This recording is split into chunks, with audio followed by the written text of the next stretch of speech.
आइए आज की इस खास चर्चा की शुरुआत एक बहुत ही दिलचस्प कल्पना से करते हैं। एक ऐसी कहानी जो सुनने में किसी फिल्म जैसी लगती है। अच्छा, ऐसी कौन सी कहानी ले आई आप आज? जरा सोचिए, एक ऐसा इंसान जिसका जन्म बिल्कुल असीमित संपत्ति, एक विशाल जमींदारी और राजसी शानो शौकत के बीच हुआ हो। मतलब जिसे जन्म से ही हर वो चीज मिली हो जिसके लिए एक आम इंसान पूरी जिंदगी तरसता रहता है। हाँ, जिसे हम आम भाषा में सोने की चम्मच लेकर पैदा होना कहते हैं। एकदम सही। उसे कभी किसी अभाव का सामना नहीं करना पड़ा। लेकिन और यही सबसे बड़ा ट्विस्ट है, अचानक एक दिन वो व्यक्ति अपनी पूरी पुश्तैनी जायदाद, अपना पूरा साम्राज्य इस देश के नाम दान कर देता है। पूरा साम्राज्य? बिना किसी शर्त के, पूरा का पूरा। और अपने लिए रेशमी बिस्तरों की जगह एक सीलन भरी जेल की कलकोठरी चुन लेता है। अब आप ही बताइए, क्या ये इंसानी फितरत के बिल्कुल खिलाफ नहीं लगता? देखिए, ये वाकई मानव मनोविज्ञान के बहुत गहरे सवालों को जन्म देता है। आमतौर पर हम क्या देखते हैं?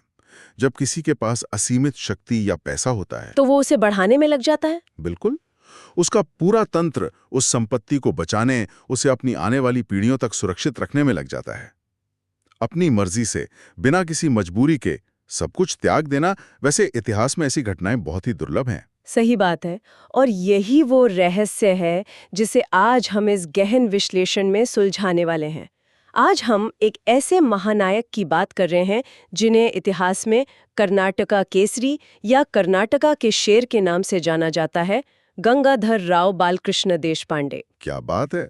गंगाधर राव देशपांडे का जीवन वाकई किसी आश्चर्य से कम नहीं है। लेकिन इस अकल्पनीय त्याग की कहानी में आगे बढ़ने से पहले मैं जरूर बताना चाहूंगी कि हम तक ये इतनी शानदार और प्रामाणिक जानकारी आई कहां से है। आज की इस पूरी चर्चा की डीपली रिसर्च डिटेल्स रासेश पटेल जी द्वारा की गई हैं। हाँ, राजेश पटेल जी की रिसर्च हमेशा से ही इतिहास के उन पन्नों को बहुत बारीकी से सामने लाती है जिन पर समय की धूल जम चुकी होती है। ऐसे तथ्यों को आज के संदर्भ में समझना बहुत जरूरी है। एकदम पॉइंट की बात की आपने। और इसी तरह के और भी अनछुए और प्रामाणिक इतिहास को जानने के लिए मैं सभी से कहूंगी कि वो youtube.com/@rasesh4626 चैनल को जरूर सब्सक्राइब करें। और भी डिटेल जानकारी के लिए sardarpatel.in वेबसाइट पर भी विजिट कर सकते हैं। बिल्कुल, ये रिसोर्सेज इतिहास को समझने के लिए बहुत काम के हैं। तो चलिए वापस आते हैं अपने विषय पर। आज का हमारा मिशन ये समझना है कि ये त्याग का पूरा मनोविज्ञान काम कैसे करता है। कैसे एक रईस वारिस भारत के स्वतंत्रता संग्राम का ऐसा निडर सिपाही बन गया जिसकी दहाड़ से ब्रिटिश हुकूमत तक कांप उठती थी। इस पूरे बदलाव को समझने के लिए ना, हमें थोड़ा पीछे जाना होगा, सीधे उनके जन्म और उस परिवेश में जिसने उन्हें आकार दिया। अच्छा, उनकी शुरुआती जिंदगी की तरफ। हाँ, बात है 31 मार्च 1871 की। कोल्हापुर राज्य के जलालपुर गांव में गंगाधर राव का जन्म हुआ था। उनके पिता बालकृष्ण राव सिर्फ एक अमीर जमींदारी नहीं थे, बल्कि उस इलाके के एक बहुत ही सफल और रुतबे वाले वकील भी थे।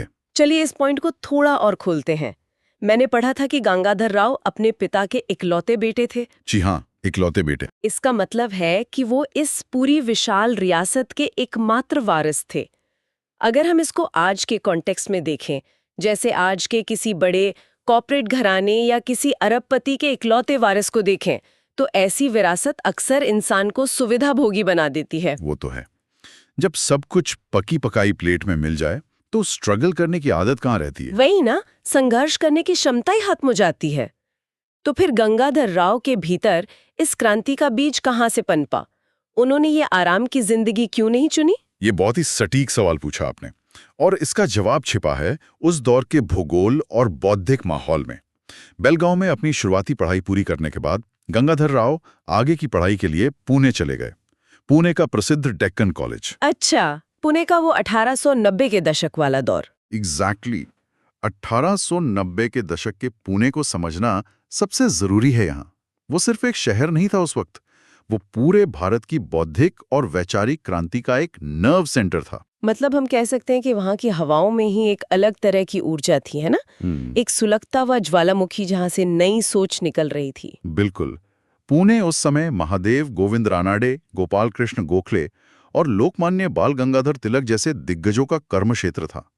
अब सोचिए, जब एक युवा और ऊर्जावान छात्र के रूप में गंगाधरराव उस माहौल में पहुंचे तो उनका सीधा सामना इन महापुरुषों से हुआ। और मुझे लगता है ये उनके जीवन का सबसे बड़ा टर्निंग पॉइंट रहा होगा। था ही, लेकिन यहाँ जो सबसे दिलचस्प बात है वो ये है कि शुरुआत में वो गोखले जी के विचारों से सबसे ज्यादा प्रभावित थे। एक मिनट, यहाँ कुछ बचा नहीं मुझे।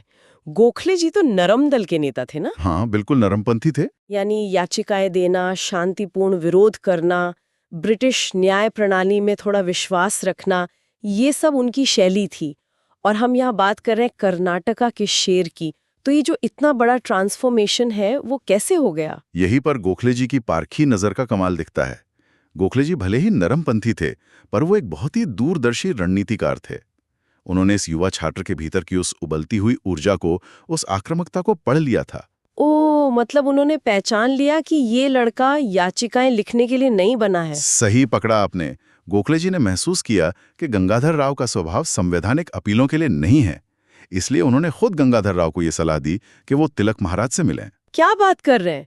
गोखले जी ने खुद भेजा उन्हें तिलक जी के पास? हाँ, उन्होंने स्पष्ट शब्दों में कहा कि तुम्हारे सच्चे गुरु तिलक ही हो सकते हैं। वाओ, ये तो कुछ वैसा ही हो गया जैसे आज के समय में कोई बहुत ही शांत और डिप्लोमेटिक सीईओ अपने सबसे होनहार और अग्रेसिव एम्प्लॉई से कहे कि देखो, तुम्हारा हुनर मेरे शांत कॉर्पोरेट ऑफिस में बर्बाद हो जाएगा, तुम्हें तो उस नए स्टार्टअप में जाना चाहिए जो पूरे मार्केट में आग लगाने वाला है। ये तुलना काफी हद तक फिट बैठती है यहाँ। एक नेता का खुद अपने प्रशंसक को किसी दूसरे वैचारिक खेमे के नेता के पास भेजना, ये कोई छोटी बात नहीं है। और गोखले जी की ये सलाह कितनी अचूक साबित हुई, ये तो पूरा इतिहास जानता है। बिल्कुल, मैंने पढ़ा है कि 1906 से लेकर 1920 तक, यानी पूरे 14 सालों तक गंगाधर राव लोकमान्य तिलक के सबसे भरोसेमंद साथी और उनके दाहिने हाथ बने रहे। जी हाँ, और इस एक फैसले ने उन्हें सीधे ब्रिटिश हुकूमत के रेडार पर लाकर खड़ा कर दिया। लेकिन मेरा एक प्रैक्टिकल सवाल है, उन्होंने जमीन पर असल में किया क्या? क्योंकि इतिहास की किताबों में तो बस एक लाइन लिख दी जाती है कि उन्होंने इस जगह को आजादी का गढ़ बना दिया, पर इसका एक्चुअल तंत्र क्या था? काम कैसे किया उन्होंने? तंत्र बहुत ही स्ट्रैटेजिक था उनका।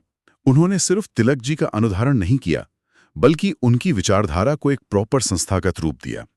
उन्होंने बेलगांव जैसे क्षेत्र को अपना सेंटर बनाया, और जो सबसे पहला प्रहार उन्होंने किया ना, वो वैचारिक स्तर पर था। वैचारिक स्तर पर यानी लोगों की सोच बदलना शुरू किया। हाँ, जनता तक अपनी बात पहुंचाने के लिए उन्होंने धुरीना, राष्ट्रमाता और लोकमान्य जैसे अखबार शुरू किए। और उस दौर में अखबार निकालने का मतलब आज की तरह कोई ब्लॉग या सोशल मीडिया पोस्ट लिखना थोड़ी था। उस वक्त तो वर्नैक्युलर प्रेस एक्ट और राजद्रोह के इतने कड़े कानून थे। सही बात है। ब्रिटिश सरकार के खिलाफ अपनी मातृभाषा में एक भी शब्द छापना सीधे सीधे मौत या काला पानी की सजा को दावत देना था। बिल्कुल ठीक कहा आपने। और ये तो सिर्फ उनका पहला कदम था। दूसरा बड़ा प्रहार उन्होंने आर्थिक मोर्चे पर किया। उन्होंने स्वदेशी डेक्कन स्टोर्स की स्थापना की। अच्छा, ये स्वदेशी डेक्कन स्टोर्स सिर्फ विदेशी कपड़ों की होली जलाने तक सीमित नहीं था। नहीं, ये उससे कहीं ज्यादा बड़ा कदम था। ये ब्रिटिश मिलों के आर्थिक एकाधिकार को तोड़कर अपनी स्थानीय अर्थव्यवस्था को खड़ा करने का एक ठोस प्रयास था।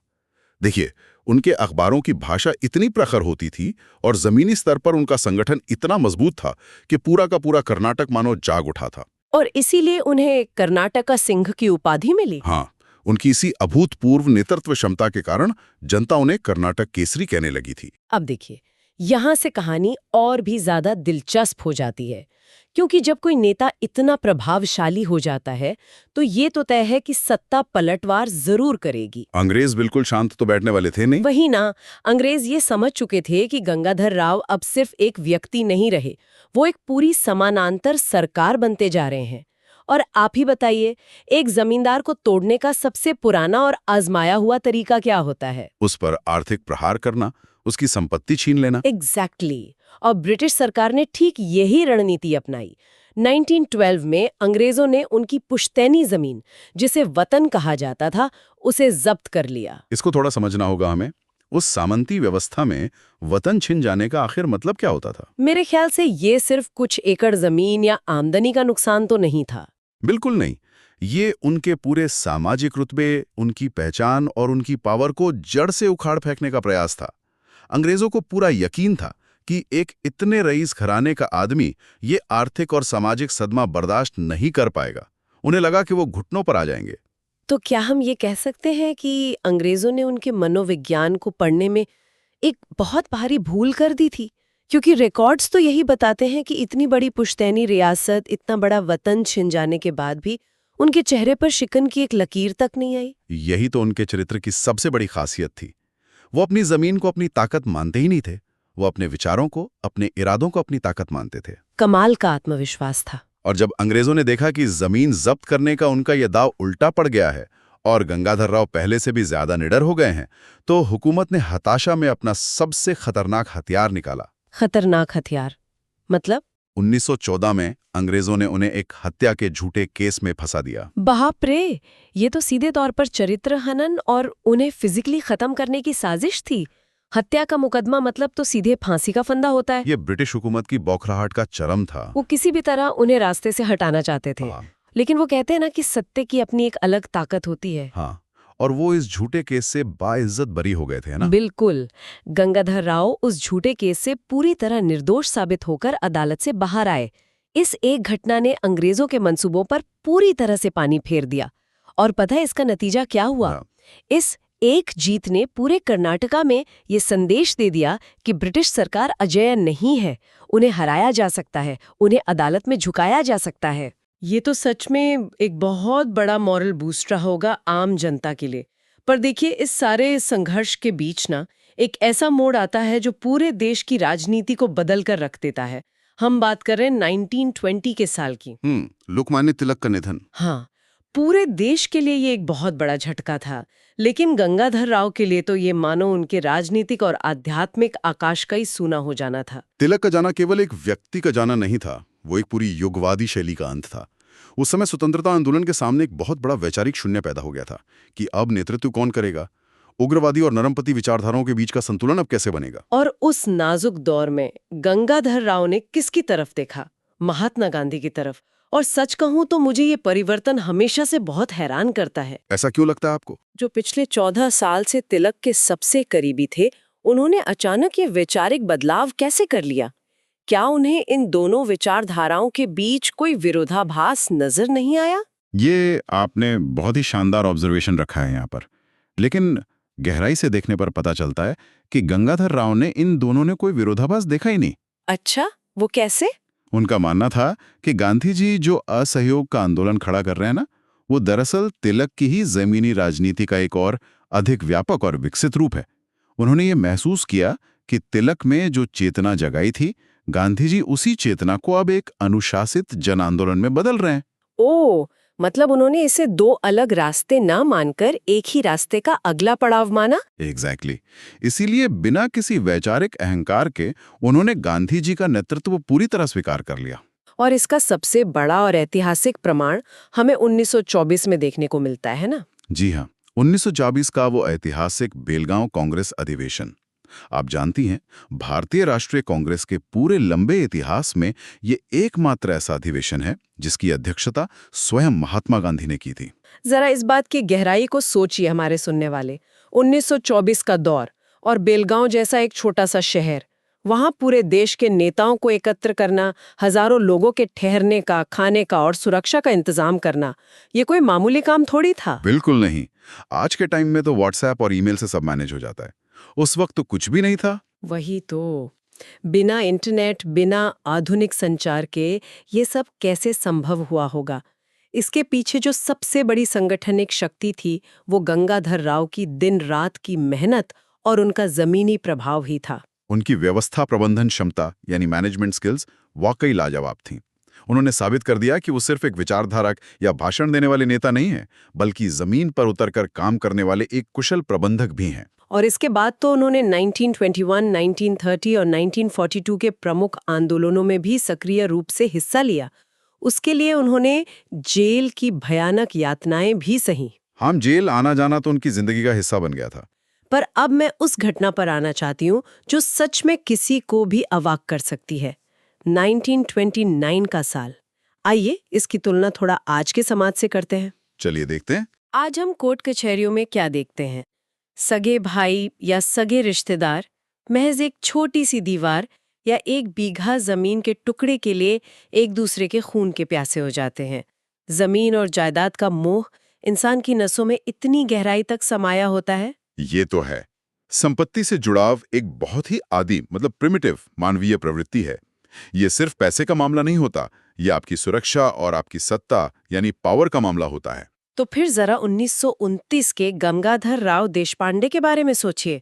जिस व्यक्ति के पास इतनी बड़ी जमींदारी थी, उन्होंने अपनी पूरी की पूरी निजी संपत्ति, अपना पूरा एस्टेट, अपनी सारी पुश्तैनी दौलत गांधी सेवा संघ को दान कर दी, और वो भी बिना किसी स्वार्थ के। ये सुनने में ही कितना अनरियल लगता है ना। वहीं तो। अब यहाँ एक आम दिमाग में सवाल उठता है कि क्या इसके पीछे कांग्रेस में कोई बहुत बड़ा पद पाने की लालसा थी, या कोई राजनीतिक कूटनीतिक चाल थी? देखिए, अगर ये कोई राजनीतिक चाल होती तो वो दान करने के तुरंत बाद कांग्रेस में कोई बहुत बड़ा पद मांगते या किसी कमेटी के अध्यक्ष बन जाते। लेकिन उन्होंने ऐसा कुछ नहीं किया। ये दान दरअसल खुद को अपनी सामंती पहचान, वो जो लैंडलॉर्ड वाला टैग था, उससे पूरी तरह मुक्त करने की एक प्रक्रिया थी। कैसे? थोड़ा समझाइए इसको। जब आप एक जमींदार होते हैं तो लोग या तो आपसे डरते हैं या आपके पैसे की वजह से आपका सम्मान करते हैं। गंगाधर राव एक आम स्वयंसेवक बनना चाहते थे। वो चाहते थे कि लोग उनके विचारों और उनके चरित्र के कारण उनके साथ जुड़ें, ना कि उनकी आर्थिक हैसियत के कारण।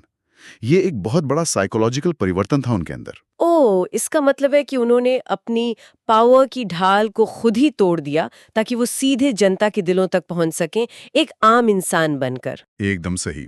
और जब किसी व्यक्ति के पास खोने के लिए अपना निजी कुछ भी नहीं बचता तो वो सत्ता के सामने पूरी तरह निडर हो जाता है। उसकी आवाज में कैसा नैतिक बल, एक मॉरल अथॉरिटी आ जाती जिसे कोई भी कानून या कोई भी बंदूक खामोश नहीं कर सकती। क्या बात है। चलिए अब थोड़ा टाइम में आगे बढ़ते हैं और आज़ादी के बाद के समय की बात करते हैं। 1947 में आखिरकार देश आज़ाद हो जाता है। जिस लक्ष्य के लिए उन्होंने अपना पूरा जीवन होम कर दिया, त्याग दिया, वो लक्ष्य अब पूरा हो गया। हाँ, भारत अब एक स्वतंत्र राष्ट्र था। तो आम लोग क्या सोचेंगे कि अब तो जश्न मनाने का और अपनी मेहनत का फल चखने का समय आ गया था। स्वतंत्रता संग्राम के इस इतने बड़े पुरोधा को सत्ता का कोई भी उच्च पद, कोई बड़ा मंत्रालय या किसी राज्य का राज्यपाल पद तो बहुत आसानी से मिल ही सकता था। बिल्कुल मिल सकता था, बल्कि उनके कद के नेताओं को तो नेचुरली ये पोजीशंस ऑफर की जा रही थी। लेकिन उन्होंने इसमें से कुछ भी नहीं चुना। उन्होंने तो सक्रिय राजनीति से ही संन्यास ले लिया। अब ऐसा क्यों किया उन्होंने? क्या उन्हें सत्ता से किसी तरह की चिढ़ हो गई थी? चिढ़ नहीं थी, बल्कि एक बहुत ही गहरी निराशा थी उनके अंदर। देखिए, एक सच्चा आदर्शवादी कभी भी सिर्फ कुर्सी या पावर के लिए नहीं लड़ता। गंगाधर राव का लक्ष्य सिर्फ अंग्रेजों को देश से भगाना नहीं था। उनका असली लक्ष्य था एक अखंड, एकजुट और नैतिक रूप से मजबूत भारत का निर्माण करना। लेकिन आजादी के बाद जो माहौल बना, वो उस सपने जैसा तो नहीं था। बिल्कुल नहीं। आजादी के तुरंत बाद उन्होंने जो देखा, उसने उन्हें भीतर तक तोड़ दिया। उन्होंने देखा कि जिस देश को एक करने के लिए इतने बलिदान दिए गए, वही देश अब जातिवाद, संकीर्ण प्रांतवाद और भाषावाद के नाम पर आपस में लड़ रहा है। यानी सत्ता की जो बंदरबाट शुरू हुई और जो छोटी छोटी पहचानों को लेकर आपस में झगड़े शुरू हुए, वो सब उनके उस महान भारत के सपने से बिल्कुल ही अलग था। पूरी तरह अलग। विशेष रूप से भाषा और प्रांत के आधार पर जो बंटवारा और कड़वाहट पैदा हो रही थी, उसने उनके मूल सिद्धांतों को बहुत गहरी ठेस पहुंचाई। यहाँ एक और अहम जानकारी देना चाहूंगा। हाँ, बताइए। वो खुद मराठी और कन्नड़ा दोनों ही भाषाओं के प्रखंड विद्वान थे। वो दोनों भाषाएं उतनी ही फ्लुएंटली बोलते थे। और हमेशा से महाराष्ट्र और कर्नाटक के बीच एक गहरे सांस्कृतिक भाईचारे का समर्थक रहे थे। और जब उन्होंने देखा कि लोग इन्हीं भाषाओं को हथियार बनाकर एक दूसरे से लड़ रहे हैं, हाँ, तो उनका राजनीति से पूरी तरह मोहभंग हो गया। उन्हें लगा कि अब इस लड़ाई का हिस्सा बनने का कोई मतलब नहीं है। वैसे इसी निराशा के दौर में उन्होंने अपनी आत्मकथा भी लिखी थी, माझी जीवन कथा। और हमारे सुनने वालों के लिए ये जानना बहुत रोचक होगा कि आमतौर पर आत्मकथाएं होती कैसी हैं। लेखक अपनी खूब तारीफ करता है, अपनी उपलब्धियों का महिमा मंडन करता है कि मैंने ये किया, मैंने वो किया। बिल्कुल, लोग अपनी ही पीठ थपथपाते हैं। पर गंगाधर राव ने अपनी किताब में खुद को पूरी तरह नेपथ्य में रखा है, यानी बैकग्राउंड में। उन्होंने उसमें 1924 तक की देश की राजनीतिक और सामाजिक स्थिति का विस्तृत वर्णन किया है, लेकिन अपना गुणगान कहीं नहीं किया। ये उनके निष्काम कर्म का सबसे बड़ा सबूत है। उनके लिए ये पूरी यात्रा सिर्फ एक राजनीतिक महत्वाकांक्षा या एम्बिशन नहीं थी, बल्कि एक नैतिक और आध्यात्मिक साधना थी। सही बात है। और जब राजनीति में अहंकार और स्वार्थ हावी होने लगा, तो उन्होंने उस रास्ते को ही पीछे छोड़ दिया। जीवन के अंतिम वर्षों में वो गुरुदेव रनाडे के मार्गदर्शन में पूरी तरह से आध्यात्म की ओर मुड़ गए।